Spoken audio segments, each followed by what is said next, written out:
Political punch admin, social media స్వచ్ఛంద కార్యకర్త ఇంటూరి రవికుమార్ను పోలీసులు మళ్లీ అరెస్టు చేశారు.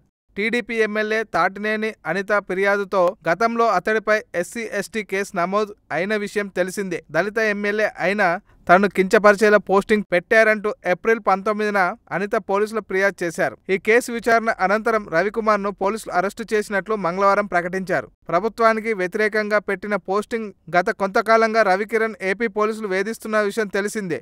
ఇప్పటికే రవికిరణ్ పలుమార్లు గుంటూరు పోలీసులు విచారణ చేశారు. ప్రభుత్వంతో పాటు టీడీపీపై సోషల్ మీడియాలో వ్యతిరేక ప్రచారాన్ని అణగదొక్కాలంటూ సర్కార్ ఆదేశాలకు పోలీసులు తూచా తప్పకుండా పాటిస్తున్నారు. కాగా రవికుమార్ అరెస్టుపై YSRCP IT wing incharge Challa Madhusudan Reddy స్పందిస్తూ ప్రభుత్వ అవినీతిని, వైఫల్యాలను సోషల్ మీడియా ద్వారా సెటైరికల్ గా ప్రశ్నిస్తే రవిపైన అరెస్టు చేస్తున్నారా? రవిని కస్టడీ చేయడం ద్వారా సోషల్ మీడియాకు సంకెళ్లు వేయొచ్చనే సంకేతాన్ని ప్రభుత్వం పంపించినట్లు అయిందన్నారు.